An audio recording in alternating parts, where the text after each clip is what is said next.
Welcome, everyone. We have with us today the cast of Casanova in Jail, which I know you all found to be a very funny play. It's thanks to the actors and to Jim. He edited. So with that, I'm going to turn it over to Gary. Gary Morgenstein is a writer himself. Welcome. I'm delighted to moderate this talkback and discussion about a wonderful, funny, and very poignant play, Casanova in Jail. We have the stars, Eleanor Bennett, Carlo Fioletta, Kit Bromovsky, Tristan Schaefer-Goldman, and Steven Zuccaro. Tony, I have, the question no playwright wants to answer. Why'd you write Casanova in Jail? I picked up this memoir with this nice drawing of illustration. As I started reading it, and Casanova's memoirs are just hilarious. I don't think he intended them to be hilarious, but they are. And so, I said, you know what? Never mind this boring drama that I'm writing. Let me go on and write a comedy. And so I took a stab at Casanova in Jail. And, I was fortunate to find a cast that just fit like a glove, as they say.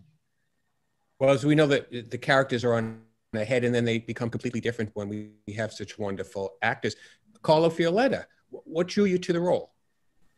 Well, I think one thing about the role is, I have visited people in jail, and this character, like the people I happened to visit, were pretty harmless, actually.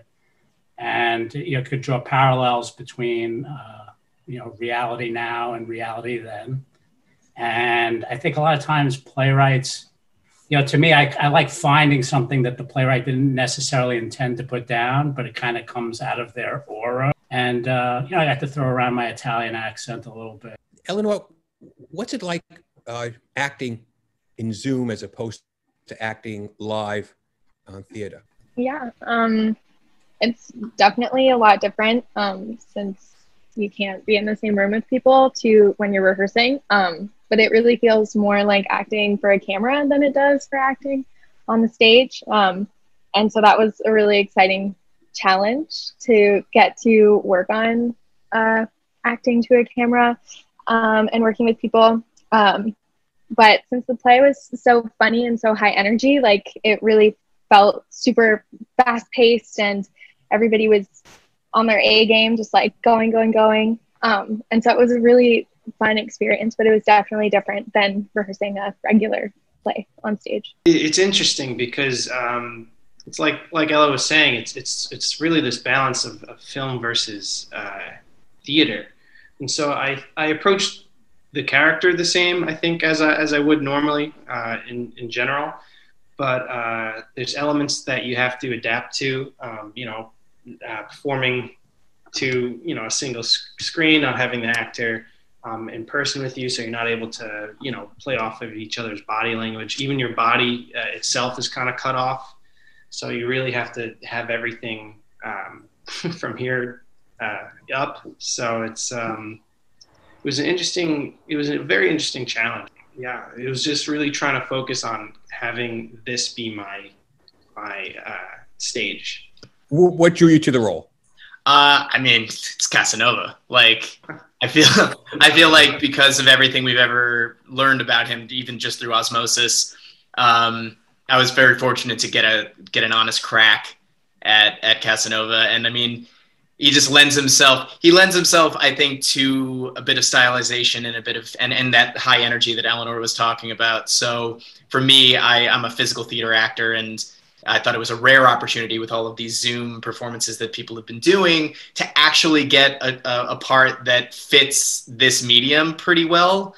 Because again, like even if you're cut off from here up, it's a rare opportunity to be big in a way that you would have to do it on stage even more. But you have permission, I guess, with this kind of a character or this kind of a play to be big on screen, so. Drew you to the role, and I also want to ask you, have you done a lot of period pieces? This? So my training is basically in London, where I've done a lot of classical work with Shakespeare and restoration period stuff. And I think what drew me to this role, which I've told Tony before, is the way that it's been structured is very much like an old an old play I found, and I love the way like the characters are bouncing off each other, but like in, I don't know, it's like a classical play, and I think the humor also really got to me. So I think it was the joint thing of those two things that made me just really want to be a part of it. Well, so Tony, back to you. Casanova is an iconic historical figure. So what kind of research did you have to do? So I actually read his memoirs. I had seen and read articles about him, and as every writer does, Googled, the historical character. And there've even, been movies and plays. But I read his memoirs, his own voice. And his own voice is, even though it's in translation from the Italian, his own voice is, a lot of fun. So the main research was his own memoirs and his own words. Eleanor, what's the difference between doing a period piece and doing a contemporary piece as an actor? Definitely, I think how characters handle themselves and express themselves in the company of other people is very different.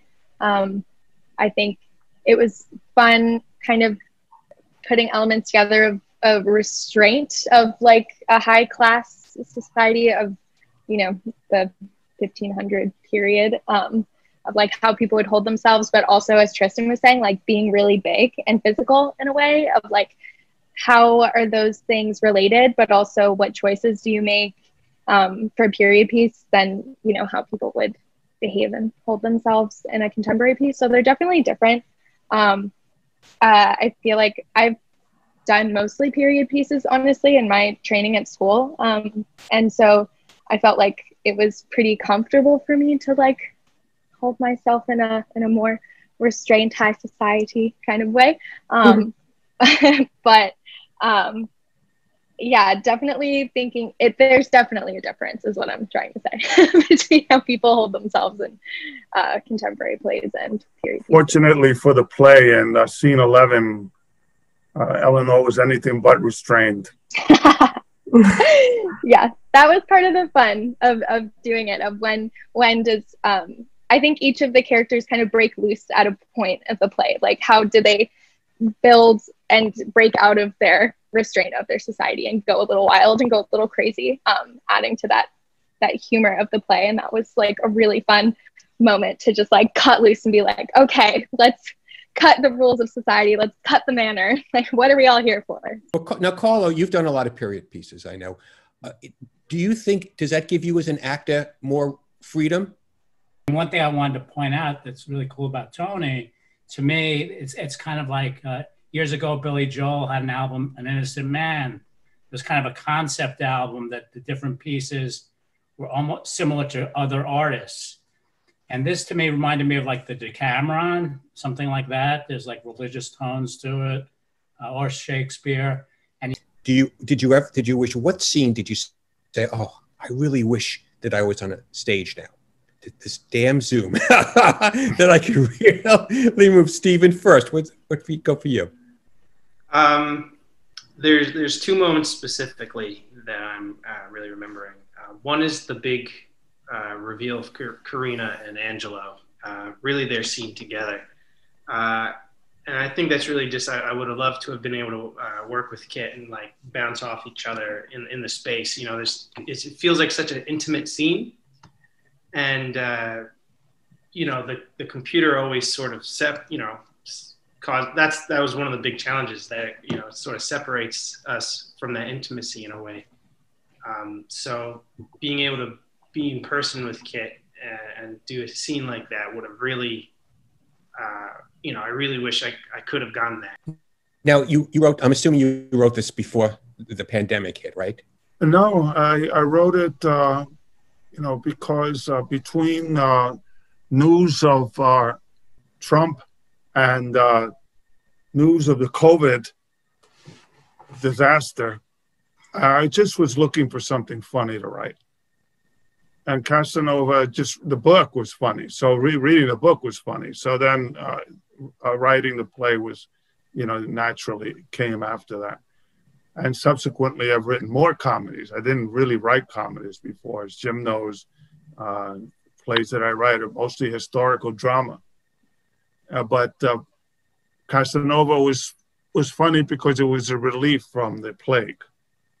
Yes. Speaking of the play, Kit, do you think this has relevance, the themes of this play, relevance to our times that we're all going through?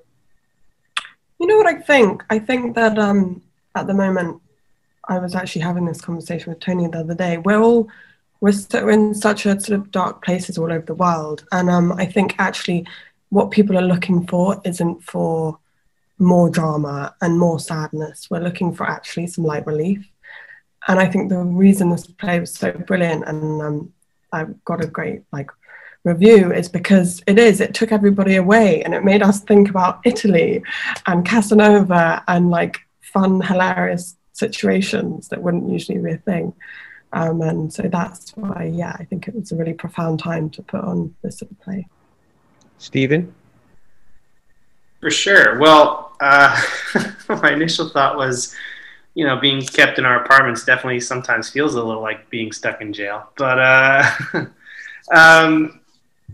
no, I think Kit really nailed that.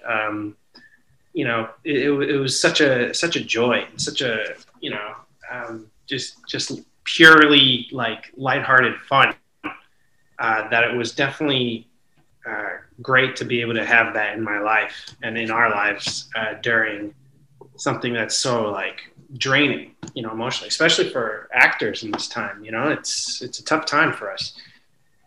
So being able to continue to work and on something as fun and well written as this is really it's really a joy. Yeah, I could tell you, for me, from what you just said, you could think about quote deadbeat dads and if they're in prison, how can they work? How can they pay child support? And that's a reality now. And it's a funny way that Tony wrote it, but it can be used as discussion of stuff that happens today. So. What's your next project, Eleanor? Right now, I'm currently helping develop this feature-length horror film that takes place in a town in New Jersey, where I'm from, and it's it's going to end up being filmed next year, but we're developing it, and there's an article on NJ.com about it. It's called The Red Mill, if you want to check it out, and it's next year is the 30th anniversary of this landmark in Western New Jersey, and that's where the film takes place, and it's kind of to just bring community to the town, and the whole thing is being sponsored by the town of Clinton, New Jersey. It was supposed to happen this year, filming this year, but we're continuing to develop it, so that's really fun. Terrific. Carlo? I'm up for a detective role actually in the Carolinas, so I don't know how that's going to work out with COVID and scheduling it for real, because the Carolinas actually not doing well with COVID right now, but we'll see how it goes. And the producers and directors have stuff on Amazon Prime, so I know they can get stuff done. So continuing pages and reading some of Tony's new stuff. Tristan? I am working with a collective called Play Zoomers, and they do similar to this. They get playwrights to write plays, and then they choose from a collective of actors to cast it. So I'll be in a piece called Kill Your Darlings, which is going to be performing on Zoom, I think Friday the 13th. And I'll be playing Mozart, but not like Mozart, but literally Peter Schaffer's version of Mozart. Who lives in a playwright's head and slowly drives him insane. So, yeah. I am working on Rivals by Sheridan. It was supposed to be at the Drury Lane Theatre in London, but it's been now postponed, cancelled. Now it's on Zoom. So we're doing that. And also Tony's other brilliant play called The Lion of Verdun, which we're doing a reading of in, I think it's a few weeks now, isn't it, Tony? So yeah, November. Which is a brilliant play about Philippe Pétain, and I'm the nurse when he's 92, and he's been put on trial, and it's a very beautiful story. Definitely one to watch. Stephen, you can close it out. I just shot an indie film called The Monster Next to You. Everything according to COVID guidelines and such. So that just wrapped about a week ago or so. And right now, back in January, I filmed this short film called The Exclusive, and I co-directed it. And so right now, I've been focusing on submitting it to online film festivals and things like that. Just trying to get the word out. Thank you. Thank you all. So I just want to mention that Gary, Yes, sir. busy guy himself. Survival is Insufficient Festival. He'll be playing with Carlo, play Saving Stan. No, As I said, he's a science fiction writer himself, and he's got a baseball novel out, A Mound Over Hell, and a new play as well, The Voters, at the Theater for the New City virtual Halloween costume ball. So we'll put all that at the end. And want to thank you all. The thing about playwriting and plays, I think it's, same as for actors, that when the curtain falls, everybody goes their own way. And it's quite sad that it does happen that way, but that's the way it is. That's the way the theater is. But I hope that we'll run into all of you. I know that I'll be working with Tristan and with Kit in Casanova In Jail.